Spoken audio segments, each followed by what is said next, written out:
Hi, good afternoon, everyone listening from their TVs at home. We're at the Soros News, and here with my partner Moises. We're going to be talking on the news of this week. How are you, Moises? Fine, glad to be here. I haven't seen you in a while. Me too. Okay, so we're going to start with the first news that we're on the week. It was the investigation of a scientist named Dr. Cacafodel, who actually or supposedly found the Great Carbuncle and has shown evidence of this precious gem. Hi Manuel, how are you? How can you tell us about this news? Well, yes, the rumors are true. Dr. Cacafodel has posted an article, a scientific article about the composition of the Great Carbuncle, but a lot of scientists seem to not believe this great discovery. Quoting the representative of the United Scientists Association, he says that how can we be sure that that Dr. Cacafodel has taken is part of the real Great Carbuncle. This also has been backed up by other scientists saying that it has not been proven that the Great Carbuncle even exists. Dr. Cacafodel, by the other hand, has not stayed quiet and answered out to all these critics with just one answer.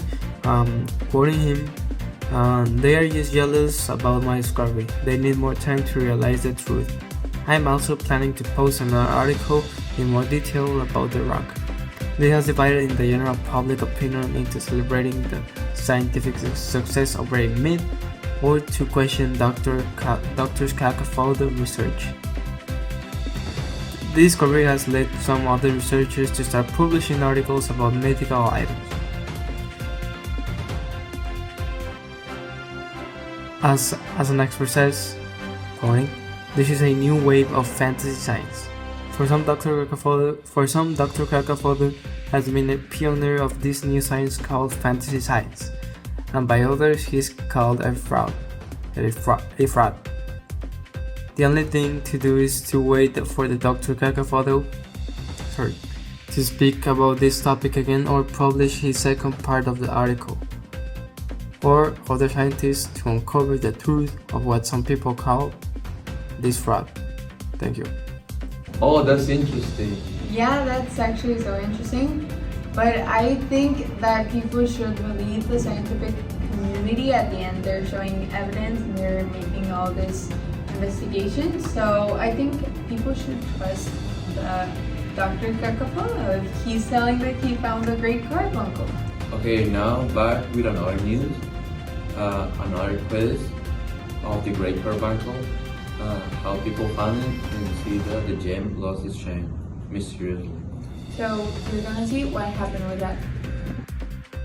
Thank you guys. Now I'm going to talk about my news report called The Precious Gem, the Great Carbuncle Loses Its Shine.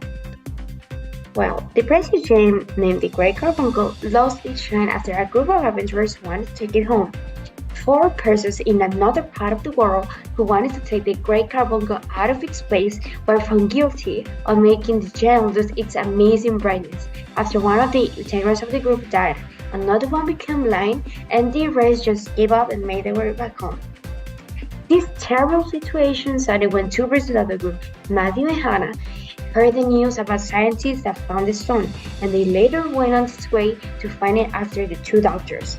It was a long way until they saw in living person this precious stone, but when they noticed how bright it shined, they decided to keep it there because they wouldn't be able to sleep at night, which Hannah said, "For how could we live by day or sleep at night in this awful place of the Great Carbuncle?"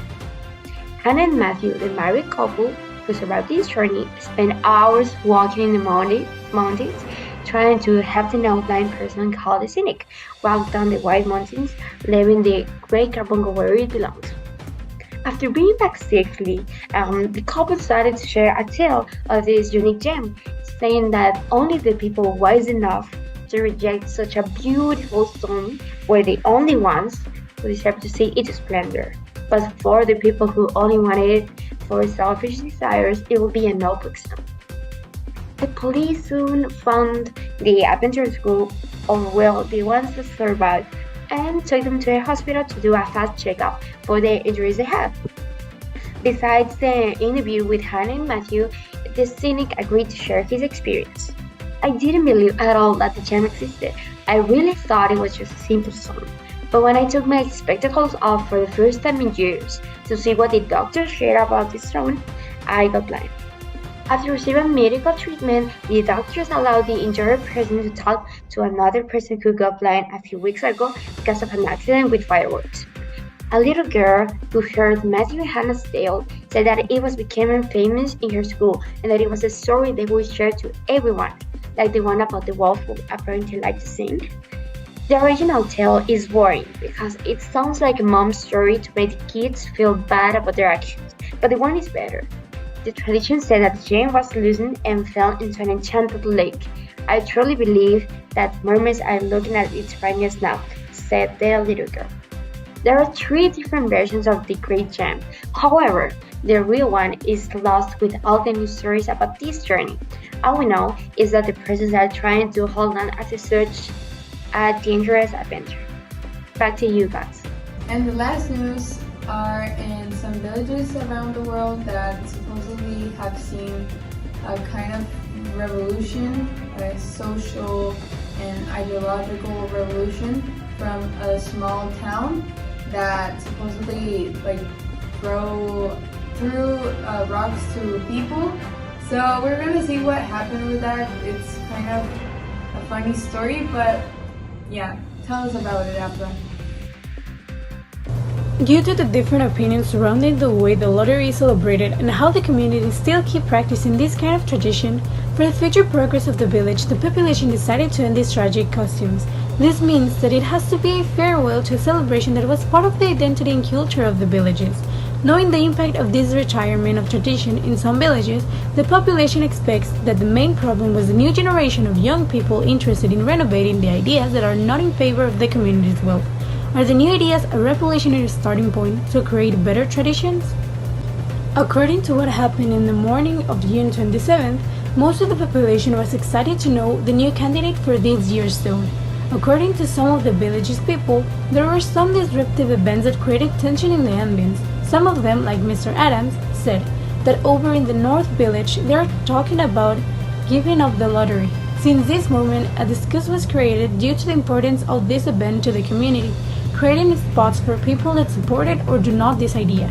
Old Man Warner, an elderly man who had been attending to the lottery since 77 years ago, said that the young people have been changing their ideologies and culture of what is better for the society. He said that its importance lies within the main celebration of the lottery. In his words, lottery in June, corn be heavy soon, which means that the harvest would be in better condition of care and quality within the sacrifice of a candidate according to the lottery. Also, he said that the village could be condemned to be eating stewed chickweed and acorns if the tradition is not well practiced. The new changes in the traditions could be a sign of an innovative era, but also it could be hard times for those who do not accept new renovations. According to another villager, the topics were treated as if the lottery was something sacred. Mrs. Adams was the one who spoke at this time. She said, "Some places have already quit lotteries," reaffirming the idea of the possibility of dissolving this inhumanity tradition was still open. Otherwise, nothing but trouble in that, was what the old man Warren said, and again, complaining about the idea of closing with a pack of young fools, rejecting any good idea that the young people could have. It is usually said that the traditions of a town are the factors that complement its identity, but what would happen if these ideologies were changing through the times? It only takes time to see new changes. New generations are coming by, and with them, a new series of progression and innovation in a matter of transcendence, which only led us to ask ourselves, are we ready to take on new perspectives? Now, going back to the studio. Oh wow, that's so shocking. I think it's a good thing that people are changing their culture and what the imposed traditions and values say, and that they're actually doing something different. Okay, we wrap up here. Have a great afternoon, ladies and gentlemen. Bye bye. Bye bye.